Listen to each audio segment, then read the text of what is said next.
আসসালামু আলাইকুম, কেমন আছেন সবাই? আজকে আসছি ধানের জমিতে পানি দেওয়ার জন্য। এই জমিটাতে সার বুনানোর সময় আপনাদের দেখাইছিলাম কি কি সার দিয়েছিলাম। এরপরও একবার সার দিয়েছি, সেটা হচ্ছে ইউরিয়া আর থিওবিট। এছাড়া কিছু দেই নাই। তবে এই দেখেন, পাশের জমির ধানের কোয়ালিটি দেখেন আর এই জমিটার ধানের কোয়ালিটি দেখেন, তাহলে বুঝতে পারবেন।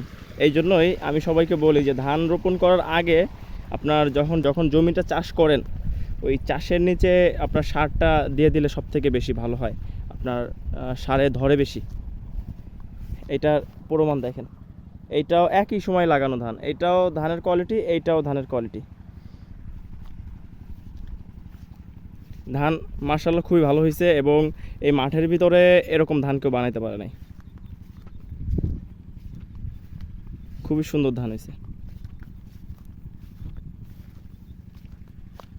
এখানে আছে হচ্ছে 45 শতাংশ। 45 শতাংশ জমিতে ধান লাগানো। ওই সাইডে আরও আছে। আজকে আসছি পানি দিতে, পানি শুকাই গেছে। এখানে বর্ষার পানি আসছিল, আবার পানি চলে গেছে, এখন পানি দেওয়া লাগবে আর কি। দেখতে থাকেন, পুরো জমিটা ঘুরায় আপনাদের দেখাবো যে ধানের কোয়ালিটিটা কেমন।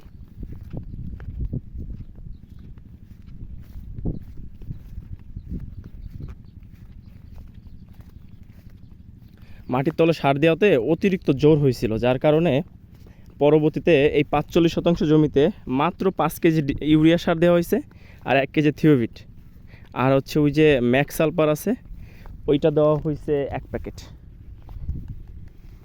সার যদি ওই সময় 15 কেজি ইউরিয়া দিতাম, আর থিওবিটা একটু বাড়াই দিতাম, ম্যাক্স সালফারটা একটু বাড়াই দিতাম, তাহলে ধান এত বড় হয়ে যেত, বড় হয়ে যায় গেলে পাতা হয়ে যেত, ধানটা ভালো আসতো না আর কি। যার কারণে সারটা কমাই দেওয়া। এই জন্য মাটির তলে সার দিলে আপনার পরবর্তীতে সার খুবই কম লাগে, আর ধানের গ্রোথটাও খুব ভালো থাকে।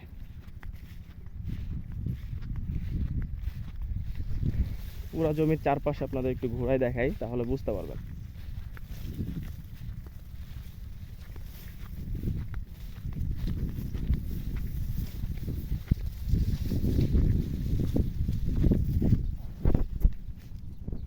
হচ্ছে কর্নার সাইডে এই দেখেন সোপ, এক একটা ধানে এই দেখেন কি পরিমাণে সোপ হয়েছে।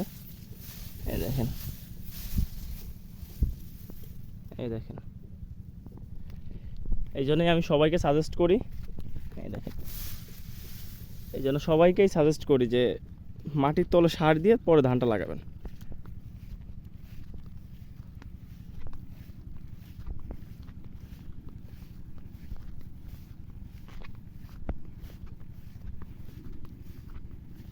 দ্বিতীয়বার যখন সার দিছি অল্প কিছু, যেখানে 5 কেজি ইউরিয়া দিছি, হয়তো আবার 3-4 কেজি ইউরিয়া বেশি দিলে গ্রোথটা একটু ভালো থাকতো, কিন্তু পাতা হয়ে যেত আর কি। এই জন্য আর সাহস করে দেয়নি, যে যেটা আছে এটাই থাক। ধান তো মাশাআল্লাহ ভালো বড় হয়েছে।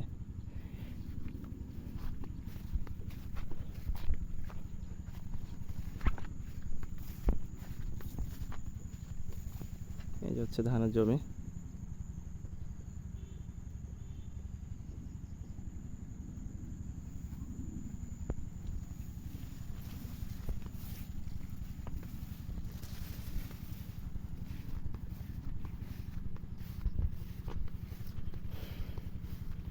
দেখি কত মন ধান আসে আপনাদের জানাবো, যে এই 45 শতাংশ জমি থেকে এই এতগুলো ধান হয়েছে বা এত মন ধান হয়েছে আপনাদের জানাবো।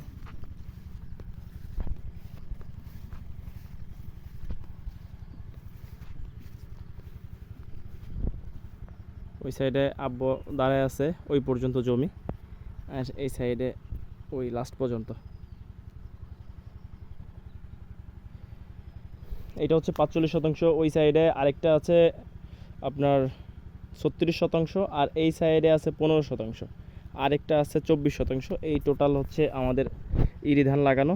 এটা হচ্ছে ইরি ধান 87 নম্বর ধান, যেটা ইরি 87 নম্বর ধান, এইটা চাষ করছি আমরা। আমাদের এইখানে এই 87 নম্বর ধানটা খুব ভালো হয়। তো আজকের মতো এই পর্যন্তই, ভালো থাকবেন সবাই, আসসালামু আলাইকুম।